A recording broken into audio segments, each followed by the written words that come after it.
Fala, torcedor do Mengão, mais um vídeo aqui pro canal. Vamos acompanhar aqui o pessoal da ESPN Brasil, Pascoal, Zinho, Zé Elias e William Travares, né, falando sobre o Flamengo.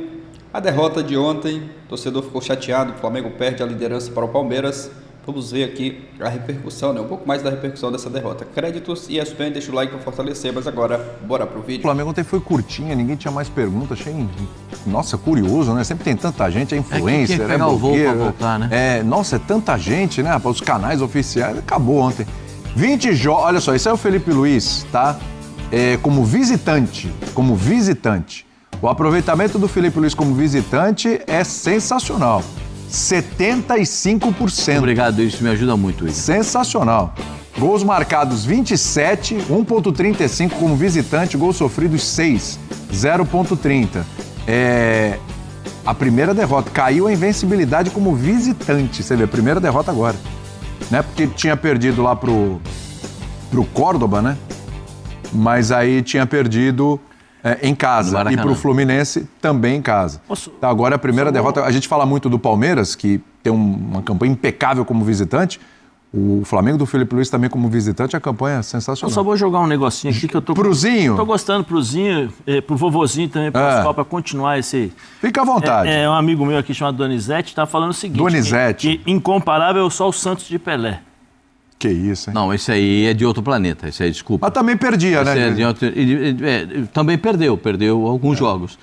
O Santos do Pelé não tem comparação.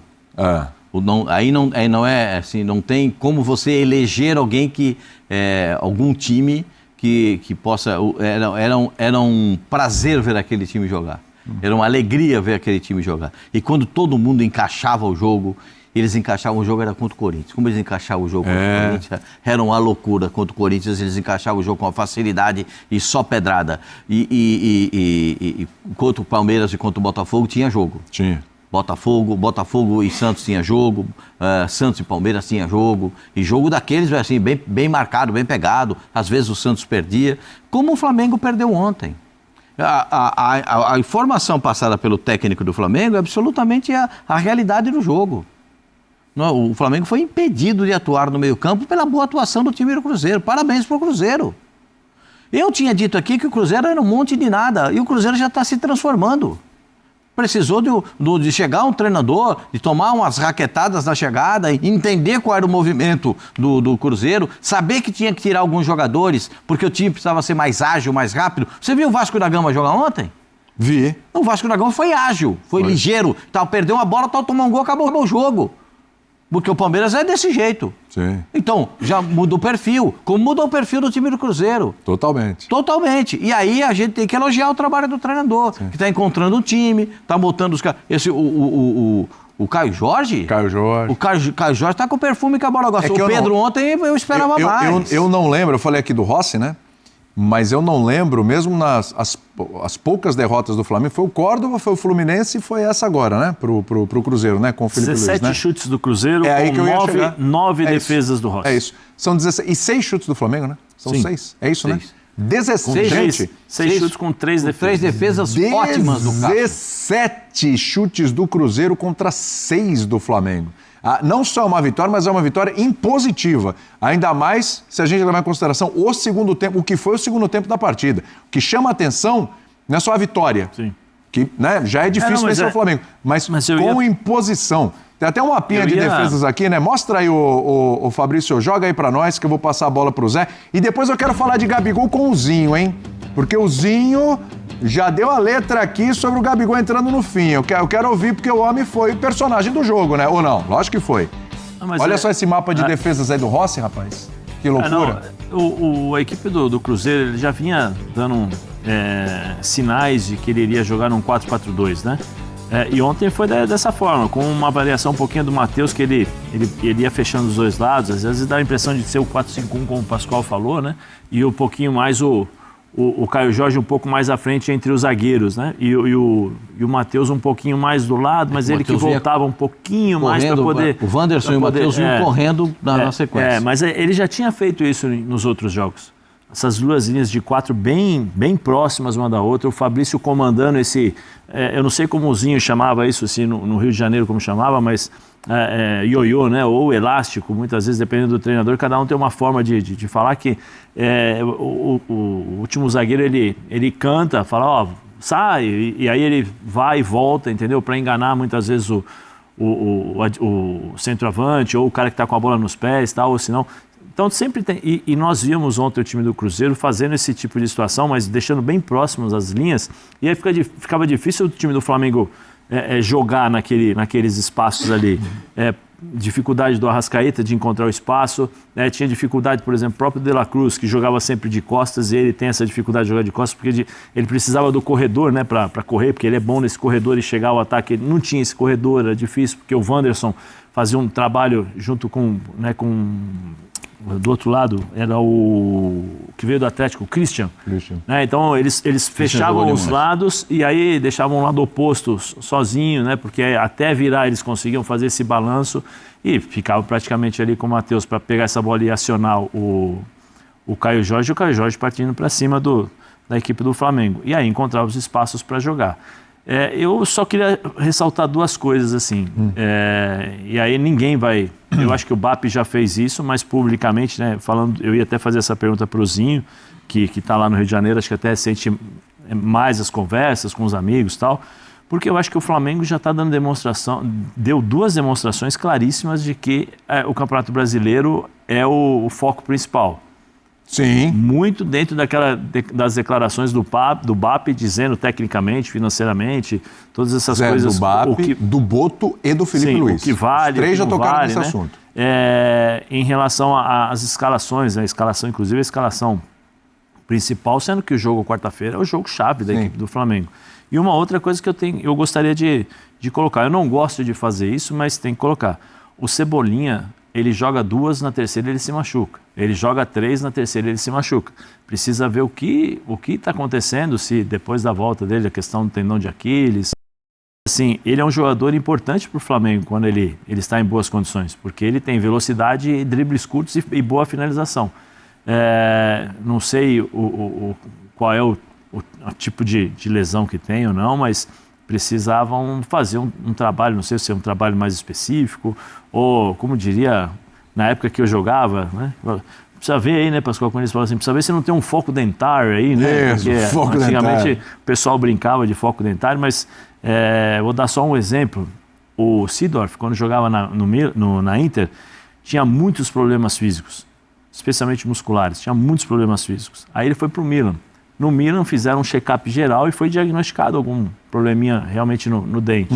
Estou dizendo que e aí trataram, nunca mais ele se machucou.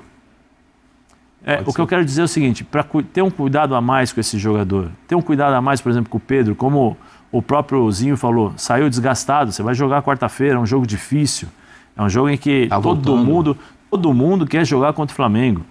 Essa história que o Pascoal brinca não, mas fala a verdade que é incomparável, mas isso está na América do Sul inteiro. Todo mundo quer jogar contra o Flamengo. Sim. Todo mundo quer enfrentar o Flamengo e ganhar do Flamengo. É só ver a festa que o Córdoba fez quando ganhou do Flamengo aqui no Maracanã.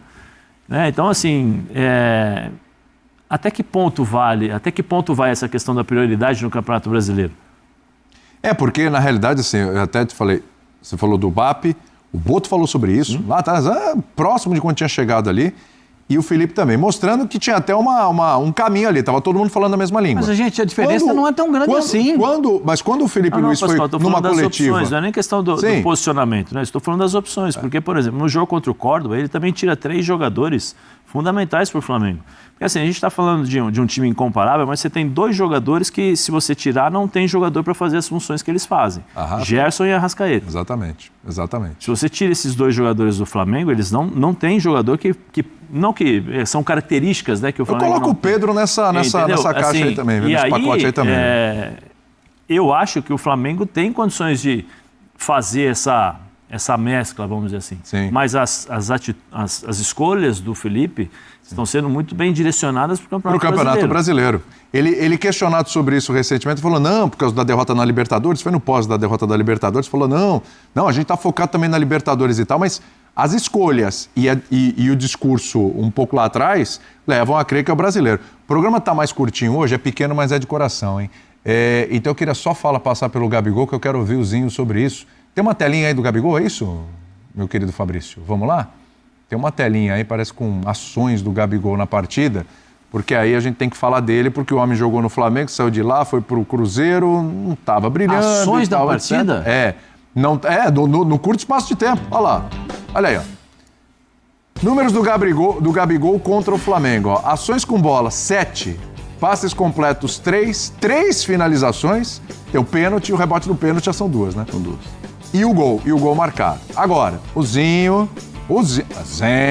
como diz o Pascoal, falou ali, falou, sacanagem, colocar o cara no final, bico. Eu vou falar uma coisa. Olha lá o cronômetro lá, Zinho. Olha lá. Gabigol, Eduardo entrando. Assim, já quase finalzinho, retinha final do jogo, fala, vai lá e resolve, meu filho. Né? Se eu sou jogador de futebol... mas aí já estava combinado. Eu entendo o Zinho, porque assim, se eu fosse jogador de futebol, eu fico imaginando o treinador olhando pra mim e falando assim, 43 do segundo tempo, entra lá. Eu ia olhar pro treinador e falar, você tá de sacanagem, né? Você tá de sacanagem. Se eu fosse um moleque começando, eu ia falar, opa, esses 5 minutos aqui valem minha vida. Um cara já, né, no momento da fase do Gabigol e tal, uma outra conversa. Agora, eu te pergunto, Zinho, conhecendo o Gabigol, vai precisar dar mais espaço para ele? Vale a pena dar mais espaço para o Gabigol? Porque senão, esse casamentinho, essa coisa que tá dando certo, entrou, legal, fez o gol, bacana, tá tudo certo. Com o tempo pode desandar de novo, hein?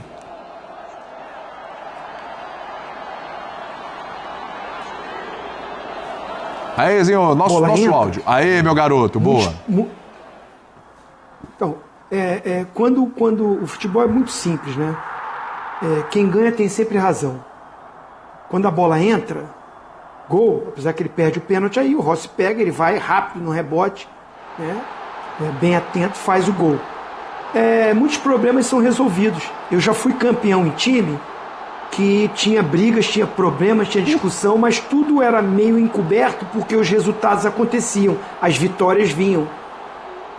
O caso aí do Dudu só foi exposto porque o time estava mal, muito mal na Sul-Americana, né? Pontuação ridícula, horrível. Eu fiz até o jogo, né? Foi que perde, né, para o Palestino. O Dudu não fez um bom jogo mesmo, deve ter reclamado ali no vestiário, não caiu bem isso pro treinador e tal, o ambiente já fica pesado, o cara não vem jogando, tudo. O Gabigol é de se tirar o chapéu, a postura dele até o momento é ótima, apesar que ele até jogou mais jogos que o Dudu. Estava tendo até mais oportunidades que o Dudu. Mas assim, é de se elogiar a postura do Gabigol. Porque a estrela que ele é, o nome que ele tem, os títulos que ele ganhou, a história que ele tem no futebol, eu achei pouquíssimo tempo. Foi uma tacada do Leonardo Jardim, que tá montando o Cruzeiro, tá organizando, realmente, parabéns. Né? Peitudo, tá lá, tá tirando alguns medalhões, tá montando um sistema de jogo, jogadores que possam cumprir aquilo que ele quer taticamente para o time, e o Cruzeiro deu uma melhorada. Vai aí brigar nessa faixa etária ali. Eu não acho que é o time, para mim, que é o favorito para ganhar o título brasileiro. Eu, nesse momento, não coloco. Se ganhar, vai ser uma surpresa para mim. Mas não coloco o Cruzeiro como favorito para ganhar. O que ele tem para disputar aí. A Sul-Americana está muito difícil, é bem complicado para classificar. Só classifica um, né? O segundo vai pegar o terceiro da Libertadores, então acho complicado. Mas o que eu quero dizer é o seguinte, eu acho que você tem um Gabigol no banco, jogando dentro de casa, a torcida, o estádio estava pedindo, contra o ex-clube, tem uma atmosfera para o cara entrar, para o cara jogar. Ele correu sérios riscos.